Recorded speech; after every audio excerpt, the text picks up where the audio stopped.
Bonjour, chronique essai, aujourd'hui essai et Lovecrafterie avec un tout petit bouquin puisqu'il fait même pas 60 pages. Il s'intitule Lovecraft sous le signe du chat et qui est dû à Boris Ménadier. C'est paru à la Clé d'Argent dans la collection Cton l'année dernière.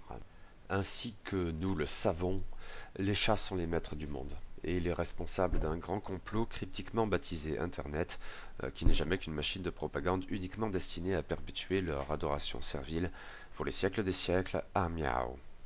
Déjà avant cela, ces êtres supérieurs avaient œuvré à leur propre gloire en usant de l'hypnose kawaii pour s'accaparer l'attention et le génie d'écrivains notables dès leur tournée en zélés propagandistes. Parmi ces sbires qui étaient autant de navrants pantins, Lovecraft occupe une place particulièrement chère à mon cœur. À dire le vrai, l'omniprésence du gentleman de Providence dans la pop culture contemporaine, avec un rythme de parution Lovecraftienne ou para-Lovecraftienne proprement hallucinant ces derniers mois, en s'associant avec le culte des chats, a tout de la conjonction fatale dont devrait résulter l'anéantissement de l'humanité. Boum. Heureusement, les chats c'est vraiment des branleurs, et ils ont encore besoin de nous, ce qui repousse d'autant l'apocalypse. Reste que nous avons ici une étude, un tout petit bouquin, une cinquantaine de pages à la louche, il y en a d'autres exemples à la Clé d'Argent, consacré à ce sujet, Lovecraft et les chats. Tout amateur du popa de Cthulhu, sans même avoir à creuser bien loin, sait qu'il adorait les chats. Ils reviennent souvent dans ses nouvelles, les chats d'Ultar en tête bien sûr, mais il y a bien d'autres exemples. Les rats dans les murs par exemple devraient nous intéresser tout particulièrement ici. Plus souvent encore dans sa volumineuse correspondance, et il leur a également consacré des poèmes et, très peut-être plus marquant, des essais, ou du moins des articles d'un sérieux variable. Ainsi quand il oppose les chats et les chiens, ou peut-être davantage encore, amis partisans des chats et amis partisans des chiens. Moi je suis plutôt chien et oui vous avez raison de vous en foutre. Mais reprenons. Tout amateur de Lovecraft sait donc qu'il adorait les chats, comme il sait qu'il adorait les glaces et détestait les fruits de mer, les températures trop basses et les étrangers forcément menaçants.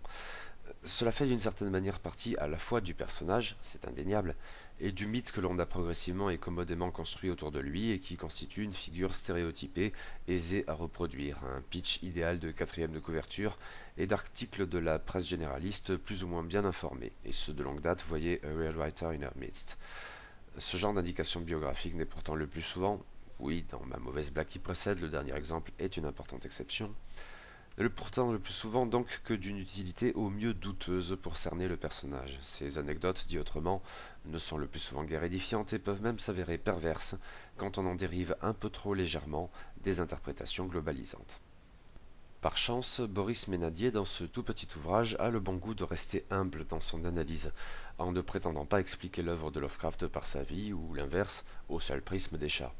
Néanmoins, il entend montrer que cette relation particulière de l'auteur à la gent féline n'est pas forcément si anecdotique que cela et qu'il est possible d'en retirer quelques enseignements utiles.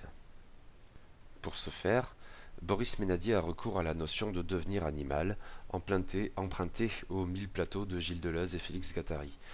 Ce qui ne me facilite pas la tâche car je ne sais rien de tout cela.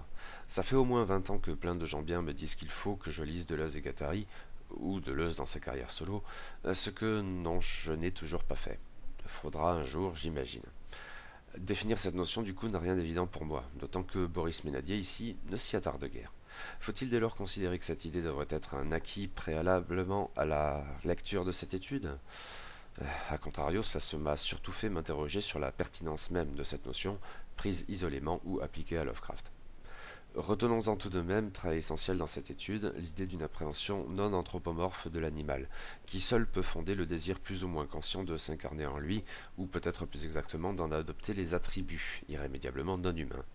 De ceci, Lovecraft était semble-t-il bien conscient, lui qui, dans sa correspondance notamment, admettait volontiers que gagater, ainsi qu'il le faisait parfois devant tel chaton, en lui associant des connotations et qualificatifs humains, était pour ainsi dire anti-philosophique, ce constat ayant pu l'inciter à des rapports et questionnements plus profonds, ou pas. Autre trait semble-t-il important, mais que je comprends moins bien, aussi ne vais-je pas trop m'engager à cet égard, il y aurait dans le devenir animal une notion de réciprocité ou un aspect mutuel. Je serais bien en peine d'en dire davantage qu'en 2 mois. Certes, tout le monde veut devenir un cat, mais Lovecraft plus que les autres. Sur la base de cette notion de devenir animal, dont je ne perçois sans doute pas très bien la pertinence, dans l'absolu ou en l'espèce donc, Boris Ménadier va se livrer à une double lecture, mais relativement modérée, de la vie et de l'œuvre de Lovecraft. Un auteur dont la passion bien connue des chats est ainsi supposée dépasser le stade un peu creux de l'anecdote pour toucher à quelque chose de bien plus important si l'on se gardera d'aller jusqu'à parler d'essentiel. Bien sûr, les chats sont partout dans la vie et l'œuvre de Lovecraft. Nombre d'éléments ici rappelés sont bien connus, des chats d'Ultar au Niggerman, quel nom bien trouvé, qui était le chat de Lovecraft enfant et qui avait disparu au pire moment, avant de revenir par la grande porte, d'une certaine manière, en tant que personnage dans les rats dans les murs bien des années plus tard. Les chats, ou peut-être plus exactement le rapport aux chats, rythment la biographie de Lovecraft, parallèlement à d'autres événements bien davantage mis en avant comme de juste, comme surtout la double et doublement désastreuse expérience du mariage et de New York, avec à la clé le salutaire retour à Providence. Ce qui nous vaut des développements assez intéressants sur le rapport au territoire, par exemple, y compris au regard du nomadisme, un comportement presque systématiquement associé à un très fort sens du territoire, ce qui n'est paradoxal que vu de loin. Il est vrai qu'il est très tentant ici d'envisager un Lovecraft Cat aussi bien dans ses errances nocturnes en ville, Providence et New York au premier chef, que dans les pérégrinations dont notre auteur, décidément pas si reclus que cela, serait très coutumier passer le retour à la ville de ses ancêtres, dès lors base arrière d'expéditions fréquentes et parfois relativement lointaines. D'autres analyses sont sans doute un peu plus convenues, encore que pas toujours, et il y a probablement assez de matière pour s'y attarder un peu de temps à autre. Ainsi, de ces quelques paragraphes, prenant un peu d'avance sur la suite des événements, après la mort de Lovecraft, pour interroger la cohorte de super-héros animalisés au regard du devenir animal, d'une certaine chauve-souris à une certaine araignée, mais il en est des centaines d'autres exemples bien sûr. Revenir à Lovecraft ici peut faire sens, mais dans un jeu des contraires, car Lovecraft est l'idée même posthume de toute façon du super-héros. Bon. Il semblerait ici que le devenir animal soit donc plus profond, au sens le plus strict, en l'opposant à la superficialité, entendue de la même manière, plus profond donc chez le gentleman de Providence que chez les super slips, ce qui en soi n'est peut-être pas si étonnant. Mais on en apprend toujours, hein. Et par exemple, un point au regard de la biographie féline de Lovecraft, qui est forcément très important ici, un mec que je ne connaissais pas du tout, la Compson Aileron Taxis, soit Société des chats élégants, abrégée en Kappa Alpha Tau. Lovecraft à cette époque vivait non loin de l'université Brown de Providence et de ses fraternités étudiantes. Kappa Alpha Tau, ou tout simplement CAT. Cette association était exclusivement composée de félins du voisinage, Lovecraft lui-même n'y étant toléré à peine qu'en tant que membre honoraire au statut radicalement inférieur.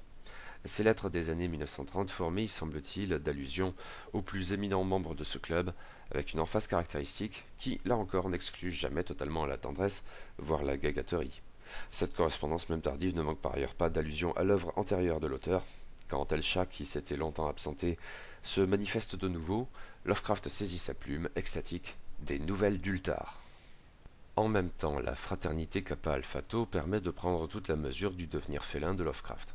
Les titres des chapitres de cette étude indiquent en effet une certaine progression cohérente chez l'auteur lui-même, désigné à chaque fois par un qualificatif fortement connoté, le promeneur, le rêveur, l'outsider, le gentleman, l'amateur, ce qui nous donne une clé, d'argent, au regard de la miaographie de Lovecraft. Ou plus exactement, il s'agit d'un rappel. En fait, notre auteur lui-même a pu se montrer très explicite quand il lui est arrivé de s'interroger, avec plus ou moins de sérieux, sur son goût pour les chats. Dans un fameux article largement conçu comme une blague, dans un contexte social précis favorable à ce genre d'exercice ludique, Lovecraft oppose donc chiens et chats. Son adoration pour les seconds, la mesure n'étant guère de mise ici, passe forcément par le mépris des premiers et de leurs adulateurs. C'est que le chat est un animal aristocratique et l'héritier d'une culture millénaire de raffinement remontant au moins au pharaon. Le chien, lui, est servile, roturier, vulgaire. Lovecraft lui-même étant comme de juste un gentleman, son devenir animal est tout désigné. Gentleman et amateur, car les deux qualificatifs, même distingués dans le plan, sont en fait indissociables. Or Lovecraft ne se percevait pas autrement. L'écriture pour lui n'était certainement pas un métier. Sous cet angle, il se situait aux antipodes de son camarade de correspondance Robert E. Howard, qui s'assumait parfaitement en écrivain professionnel. Notre gentleman ne manquait pas de le regretter. Le travail, de manière générale, très peu pour lui, au point du refus obstiné que d'aucuns seraient prompts à juger puéril ou immature. L'attachement à l'argent de même, quand bien même la misère guette. Lovecraft ne peut pas travailler, et ne le veut pas davantage, même s'il ne peut pas vraiment se le permettre à mesure que le capital familial est entamé. Le modèle aristocratique du chat est aussi un éloge de l'oisiveté, qui n'est pas nécessairement la paresse, nous dit-on. Comme je rejoins ici Lovecraft. Ou j'aimerais le faire. avec un soupçon de Lafargue en prime, quant à moi, peu Lovecraftien sans doute, mais qu'importe.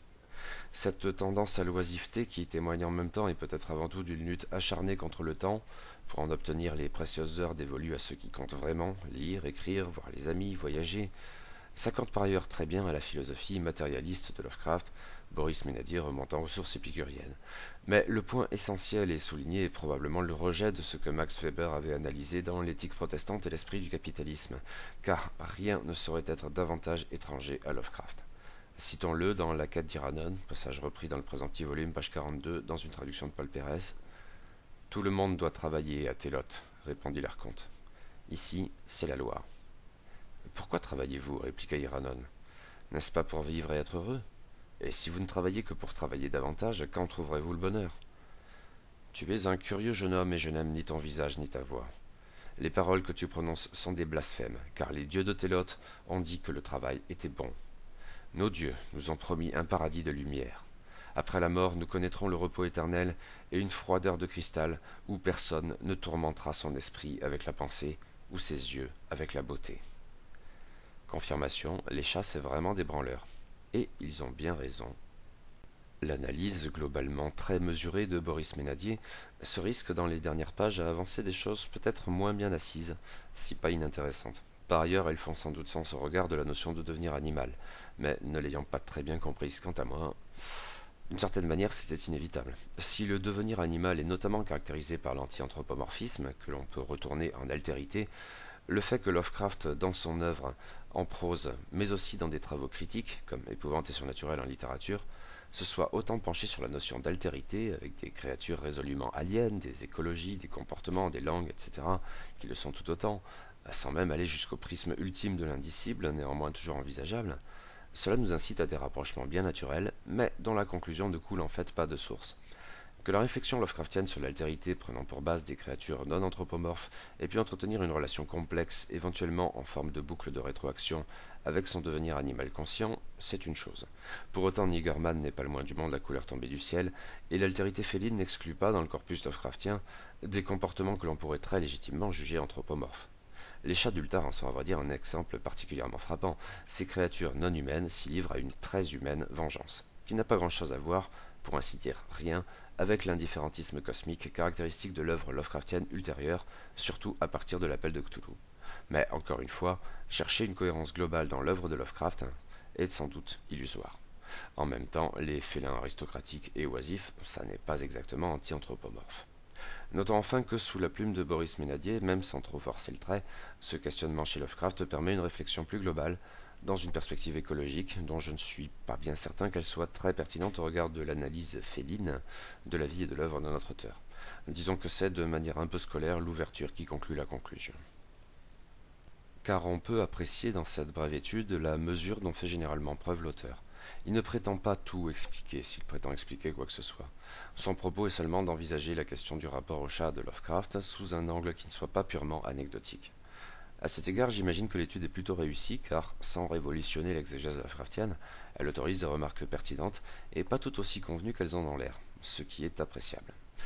Le petit ouvrage n'en a pas moins ses faiblesses. Un peu scolaire dans son déroulé, en tout cas j'en ai eu l'impression, Lovecraft sous le signe du chat succombe régulièrement à un travers un peu plus agaçant, à savoir la répétition. Le plan y est peut-être pour quelque chose, mais c'est surtout au sein de chaque chapitre que j'ai eu ce ressenti, où les mêmes éléments reviennent sans cesse, quitte à ce que cela passe par des paraphrases parfaitement inutiles, car guère éclairantes. En somme, l'ouvrage aurait sans doute gagné en force en étant un brin écourté. Oui, je sais, c'est moi qui écris ça, je suis à peine un peu gonflé. Reste que régulièrement on a l'impression de tourner en rond. Rond, petit patapon, patapatapatapon. Paille et poutre, oui, mais c'est quand même un peu regrettable, je trouve. Bon, pas rédhibitoire, cela dit. Lovecraft sous le signe du chat n'a rien d'une lecture indispensable, sans doute. Pareille étude s'adresse au premier chef aux amateurs fanatiques du Gentleman de Providence. Les amoureux des chats sans être amoureux de Lovecraft y trouveraient peut-être leur quiscasse, mais sans grande certitude. L'idéal serait probablement d'être à la fois fan de Lovecraft, des chats et de Deleuze et Guattari, ce qui existe forcément. Forcément. Mais de mon côté, je ne peux guère me rattacher qu'au seul Lovecraft, c'est peu en définitive.